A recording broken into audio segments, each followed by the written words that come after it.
ಈ ವೇತನ ಎಲ್ಲ ಕೊಟ್ಟರಿ ಸರ್. ಈ ಫೆಬ್ರವರಿಯಿಂದ ಇದರ ತನಕ ಒಂದು ಚೆಕ್ ಕೊಟ್ಟಿರ ಅಲ್ಲ ಸರ್.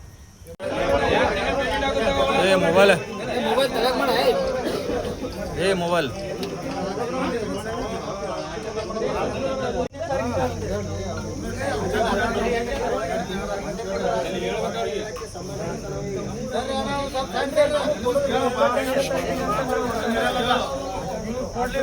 ಇವತ್ತು ಬಂದಿದ್ವಿ ಅವ್ನು ತಿಂಗಳ ನಿಮ್ಮ ಜೊತೆ ಮಾತಾಡಿರ್ತಾನಿಲ್ಲ ಅವ ಆಗ್ಬೇಕು ನಿಮ್ಗೆ ರೊಕ್ಕ. ನಮ್ಗೆ ಏನು ಹೇಳಿದ್ರೆ ಜಾಯ್ನ್ ಮಾಡ್ಕೊಳ್ಳಿ 10ನೇ ತಾರೀಕಿಂದ 10ನೇ ತಾರೀಕಿಗೆ ಒಳಗೆ ನೀವು ಪೇಮೆಂಟ್ ಕೊಡ್ತೀವಿ. ಈಗಿದ್ರೆ 22ನೇ ತಾರೀಕು ಅಂತಂದ್ರೆ 28 ಒಳಗಡೆ 30 ತಾರೀಕು ಅಂದ್ರೆ 30 ತಾರೀಕು ಹೆಂಗಿರ್ತೈತೆ ಅಂದ್ರೆ ಇವ್ರು ಕೊಡೋದು ಲೇಟ್ ಆದ್ರೂ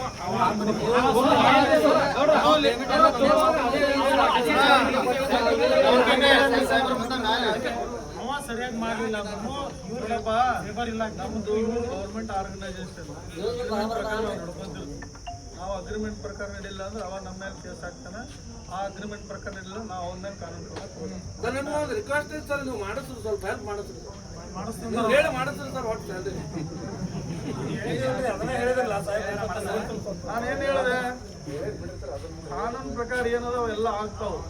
ಆಗದೆ ಇರೋದನ್ನು ತಲೆ ಇಟ್ಕೊಂಡು ಕೊಡ್ಬೇಡ್ರಿ ಅಂತ ಹೇಳಿದ್ದೆ ಸರ್. ಎಷ್ಟನೇ ತಾರೀಕಿಗೆ ಎಷ್ಟು ದಿನ ಹೋದ್ರೆ ನೋಡಿ ಚಾಲಕರು ಬಿಟ್ಟಾರಂದ್ರೆ ಹತ್ತದ ಗಾಡಿ ನಿಮಗೆ ಶಂಶಾಂತರ ಪೇಮೆಂಟ್ ಆಗ್ತಿಲ್ಲ. ನೀವು DC ಅವ್ರ ಬಳಿ ಅಂತ ಹೇಳ್ತಾರೆ ನೋಡಪ್ಪ.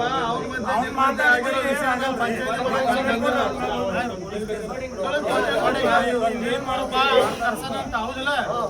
ಆಯ್ತು, ಈಗ ಇವತ್ತೊಂದಿನ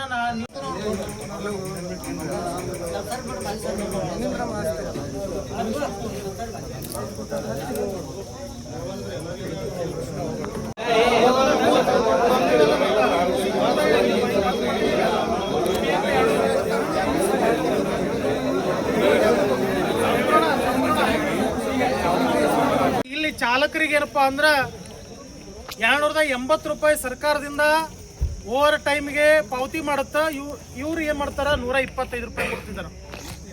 ಇಂಥ ಬಹಳಷ್ಟು ಸಮಸ್ಯೆಗಳನ್ನ ಚಾಲಕರ ಮೇಲೆ ಈ ಪೂಜಾಯ ಏಜೆನ್ಸಿ, ಸೆಕ್ಯೂರಿಟಿ ಏಜೆನ್ಸಿ ಮಾಡ್ತಾ ಇದೆ. ನಮ್ದು ಬೇಡಿಕೆ ಏನು ಅಂತಂದ್ರೆ, ಈ ಕಳೆದ 3-4 ದಿನಗಳಿಂದ ನಮ್ಮ ಚಾಲಕರ ಸೋದರರು, ಹೊರಗುತ್ತಿಗೆ ನೌಕರರು ಕರ್ತವ್ಯದಿಂದ ಹೊರಗುಳಿದಿದಾರ. ಯಾಕಂದ್ರೆ ತಕ್ಷಣ ವೇತನ ಪಾವತಿ ಆಗಬೇಕು. ಯಾಕಂದ್ರೆ ಇವತ್ತಿನ ಆರ್ಥಿಕ ಖರ್ಚು ವೆಚ್ಚ ಹೆಂಗೈತೆ ಅಂತಂದ್ರೆ, ನಗರದಲ್ಲಿ ವಾಸ ಮಾಡಬೇಕು ಅಂತಂದ್ರೆ ಪ್ರತಿನಿತ್ಯ ದಿನ ಬೆಳಗಾದ್ರ ವಾಪಸ್ ಮಲಗುವರೆಗೂ ಕೂಡ ಏನಪ್ಪಾ ಅಂದ್ರ ದುಡ್ಡು ಖರ್ಚು ಮಾಡಲೇಬೇಕು. ದುಡ್ಡು ಖರ್ಚು ಮಾಡದಿದ್ರೆ ನಡೆಯಂಗಿಲ್ಲ. ಸಣ್ಣ ಸಣ್ಣ ಮಕ್ಳು ಇರ್ತಾವ ಮನ್ಯಾಗ, ಔಷಧ ಉಪಚಾರ ಇರ್ತೈತಿ, ತರಕಾರಿ ಹಣ್ಣುಗಳು ಇರ್ತೈತಿ. ಮನೆಯಲ್ಲಿ ವಯಸ್ಸಾದಂತ ವಯೋವೃದ್ಧರು ತಂದೆ ತಾಯಿಗಳಿರ್ತಾರ, ಅವ್ರಿಗೂ ಕೂಡ ಏನಪ್ಪಾ ಅಂದ್ರ ಔಷಧ ಉಪಚಾರಗಳನ್ನು ಮಾಡ್ಬೇಕಾಗ್ತೈತಿ. ಪ್ರತಿನಿತ್ಯ ಜೀವನ ನಡೆಸಬೇಕು, ಮನೆ ಬಾಡಿಗೆ ಕಟ್ಟಬೇಕು, ಕರೆಂಟ್ ಬಿಲ್ ಕಟ್ಟಬೇಕು. ಈಗೆಲ್ಲ ಖರ್ಚು ವೆಚ್ಚಗಳು ಇರ್ಬೇಕಾದ್ರೆ ಮತ್ತೆ 4 ತಿಂಗಳವರೆಗೂ ಏನಪ್ಪಾ ಅಂದ್ರೆ ವೇತನ ಪಾವತಿ ಮಾಡಲಿಲ್ಲ ಅಂದ್ರೆ ಇಂಥವ್ರಿಗೆ ನಾವು ತಕ್ಕ ಪಾಠವನ್ನು ಕಲಿಸ್ಬೇಕಾಗ್ತೈತಿ. ಇಂಥ ಏಜೆನ್ಸಿಗಳು ಇವರು ಸರ್ಕಾರದಿಂದ ಏನ್ ಅಗ್ರಿಮೆಂಟ್ ಮಾಡ್ಕೊಂಡಿರ್ತಾರ ಆ ಅಗ್ರಿಮೆಂಟ್ ಪ್ರಕಾರ ನಡ್ಕೊಳ್ಳಂಗೆ ಇಲ್ಲ.